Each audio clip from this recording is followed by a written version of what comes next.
ಹೊಯ್ಸಳರ ಕಾಲದ ದೇವಸ್ಥಾನ, 12ನೇ ಶತಮಾನ. ಹೊಯ್ಸಳರು ಕರ್ನಾಟಕದಲ್ಲಿ ಸುಮಾರು 360 ವರ್ಷಗಳ ಕಾಲ ರೂಲ್ ಮಾಡ್ಕೊಂಡಿದ್ದಾರೆ. ಆ ಸಂದರ್ಭ 92 ದೇವಸ್ಥಾನ ಕಟ್ಟಿದ್ದಾರೆ. 92 12ನೇ ಶತಮಾನ ಇದು ಕಟ್ಟಿದಂತ ದೇವಸ್ಥಾನ. 905 ವರ್ಷ ಆಯಿತು. ಇಡೀ ದೇವಸ್ಥಾನನ ಕಾಂಪ್ಲೆಕ್ಸ್ ಕಟ್ಟಲಿಕ್ಕೆ 103 ವರ್ಷ ಟೈಮ್ ತಗೊಂಡಿದ್ದಾರೆ. 103 ವರ್ಷ. ಒಂದು ರಾತ್ರಿ ಕಟ್ಟಿದ್ರು, ಹಗಲಲ್ಲಿ ಕಟ್ಟಿದ್ರು, ಅವೆಲ್ಲ ಕಥೆಗಳು. ಸಾವಿರಾರು ಜನ ಶಿಲ್ಪಿಗಳು ಸಹಜವಾಗಿ ಹಿಂದಿನಿಂದ ಬಂದಿರುವಂತ ಪ್ರತೀತಿ. ಜಕಣಾಚಾರಿ, ಡಂಕಣಾಚಾರಿ ಅನ್ನೋದು ಮುಖ್ಯ ಶಿಲ್ಪಿಗಳು, ಕೆತ್ತನೆಗಾರರು.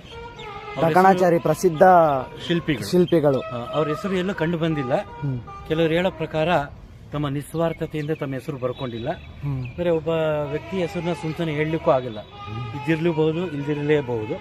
ಕೆಲವರು ಬರ್ಕೊಂಡಿದ್ದಾರೆ. ದಾಸೋಜ, ನಾಗೋಜ, ಚಾವಣ, ಮಲ್ಲಿಯಣ್ಣ, ಚಿಕ್ಕಪ್ಪ ಅಂತೇಳಿ ಆ ಹೆಸರು ನಿಮಗೆ ತೋರಿಸ್ತೀನಿ. ಅಲ್ಲಿ ಹಳೆಗನ್ನಡದಲ್ಲಿ ಬರೆದಿದ್ದಾರೆ. ಎಲ್ಲ ಬಳಪದ ಕಲ್ಲಿದೆ.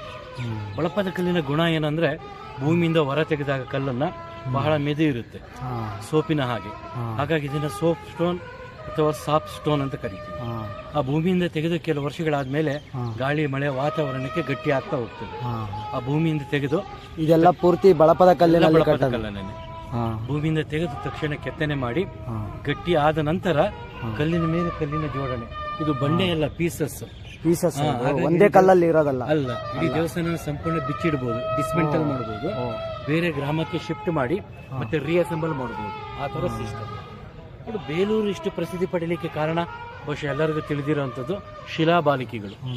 ಆ ಶಿಲಾಬಾಲಿಕೆಗಳು ಹೆಚ್ಚಾಗಿ ರಾಣಿ ಶಾಂತಲ ದೇವಿನ ಪ್ರತಿಬಿಂಬಿಸುತ್ತೆ. ನಾಟ್ಯದಲ್ಲಿ ದೊಡ್ಡ ಪ್ರವೀಣೆ, ಮಹಾಪ್ರವೀಣೆ. ಭರತನಾಟ್ಯದಲ್ಲಿ ಪ್ರಸಿದ್ಧಿ ಪಡೆದಂತ ಯಾರು?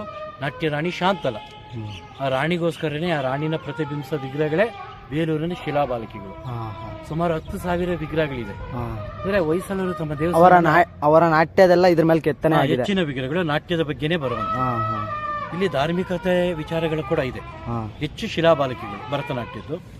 ಅಂದ್ರೆ ಇಲ್ಲಿ ದೇವರು ಚೆನ್ನಕೇಶವ, ಮೂಲ ಹೆಸರು ವಿಜಯನಾರಾಯಣ. ವಿಜಯನಾರಾಯಣ ಅಂತ ಹೆಸರು ಬರಲಿಕ್ಕೆ ಕಾರಣ ಏನಂದ್ರೆ ತಮಿಳುನಾಡಿನ ಒಂದು ಚೋಳರ ರಾಜ ಇರ್ತಾನೆ, ಅವನ ಅಧಿಕಾರಿ, ಚೋಳನ ಅಧಿಕಾರಿನ ಯುದ್ಧದಲ್ಲಿ ಸೋಲಿಸ್ತಾನೆ. ಯಾರು? ವಿಷ್ಣುವರ್ಧನ. ವಿಜಯ ಆಗ್ತಾನೆ. ಆ ವಿಜಯದ ಗುರುತಿಗಾಗಿ ವಿಜಯನಾರಾಯಣ ಅಂತ ಹೆಸರು ಕೊಟ್ಟಿದ್ದಾರೆ. ಬಟ್ ಪ್ರಚಲಿತವಾಗಿ ನಾವು ಪೂಜೆ ಮಾಡ್ತಾರಲ್ಲ ಪಂಡಿತರು, ಚೆನ್ನಕೇಶವ ಅಂತ.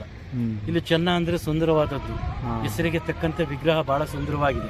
ವಿಜಯ ಅಂತ ಹೆಸರು ಬರೋಕ್ಕಿಂತ ಮುಂಚೆ ಇವ್ರನ್ನ ನಾರಾಯಣ ಅಂತ ಕರೀತಿದ್ರು. ವಿಜಯ ಆದ್ನಲ್ಲ, ಹಾಗಾಗಿ ವಿಜಯನಾರಾಯಣ. ಆದ್ರೆ ಇಲ್ಲಿ ಪೂಜೆ ಮಾಡೋದು ಚೆನ್ನಕೇಶವ. ಚೆನ್ನ ಸುಂದರವಾದದ್ದು, ಹೆಸರಿಗೆ ತಕ್ಕಂತೆ ಬಹಳ ಮುದ್ದಾದ ವಿಗ್ರಹ. ಶಾಂತಿಕೇಶವ ಅಂತ ಕೂಡ ಕರಿತೀವಿ, ಸೌಮ್ಯ ಕೇಶವ ಅಂತ ಕೂಡ ಕರಿತೀವಿ. ಇಲ್ಲಿ ಸುಂದರವಾದ ವಿಷ್ಣು ಚೆನ್ನಕೇಶವ. ಕೇಶವ ಅಂದ್ರೆ ಗಂಡು. ಅದರ ದಿನನಿತ್ಯದಲ್ಲಿ ಪೂಜೆ ಮಾಡೋ ವ್ಯವಸ್ಥೆ ಏನಿದೆ ಹೆಣ್ಣಿನ ರೂಪದಲ್ಲಿ. ಕುಂಕುಮ, ಮೂಗುತಿ, ಸೀರೆ, ಡಾಬು, ಕಡಗ, ಗಿಜ್ಜೆ, ಹೀಗೆ ದೇವರಿಗೆ. ಗಂಡು ವಿಗ್ರಹಕ್ಕೆ ಹೆಣ್ಣಿನ ರೂಪ. ಕಾರಣ ನಮ್ಮ ಸ್ಥಳಾಪುರಾಣ ಹೇಳೋದು ಶ್ರೀ ವಿಷ್ಣು ಭಸ್ಮಾಸುರ ಅನ್ನೋ ರಾಕ್ಷಸನನ್ನ ಸಂಹಾರ ಮಾಡೋಕೆ ಹೆಣ್ಣಿನ ರೂಪ ಧರಿಸಿದ್ದು ಬೇಲೂರು ಕ್ಷೇತ್ರ. ಇಲ್ಲಿ ಹೆಣ್ಣಿನ ರೂಪ ತಗೊಂಡಿದ್ದು, ಮೋಹಿನಿ ರೂಪ. ಸಂಹಾರ ಮಾಡಿದ್ದಲ್ಲ. ಸೊ ಅದರಿಂದ ಹೆಣ್ಣಿನ ಅಲಂಕಾರದಲ್ಲಿ ದಿನನಿತ್ಯ ಪೂಜೆ ಇರುತ್ತೆ. ಇಲ್ಲಿ ಪ್ರತಿ ಗುರುವಾರ ಸುಮಾರು 2:30 3 ಗಂಟೆ ಅಭಿಷೇಕ ಮಾಡ್ತಾರೆ. ಆಗ ದೇವರಿಗೆ ಹಾಕಿರುವಂತ ಒಂದು ಶೃಂಗಾರ ಆಭರಣಗಳನ್ನೆಲ್ಲ ಕಳಚಿಡ್ತಾರೆ.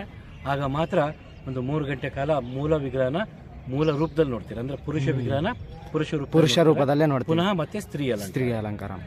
ಹಾಗೇನೆ ಇಲ್ಲಿ ಗೋಪುರ. ಇದು 14ನೇ ಶತಮಾನದ್ದು. ಹೊಯ್ಸಳರಿಗೂ ಇವರಿಗೂ ಸಂಬಂಧ ಇಲ್ಲ. ಹೊಯ್ಸಳರು ಕ್ಲೋಸ್ ಆಗ್ತಾರಲ್ಲ, ಮುಕ್ತಾಯ ಆದ್ಮೇಲೆ ಹೊಯ್ಸಳ ವಂಶ. ನಂತರದಲ್ಲಿ ವಿಜಯನಗರದ ರಾಜರು ಬರ್ತಾರೆ, ಅವರು ಕಟ್ಟಿರುವಂತದ್ದು. ಹಂಪಿನಲ್ಲೂ ವಿಜಯನಗರ ವಂಶಸ್ಥರು ಕಟ್ಟಿಸಿರೋದು ಇದು. ಹೌದು.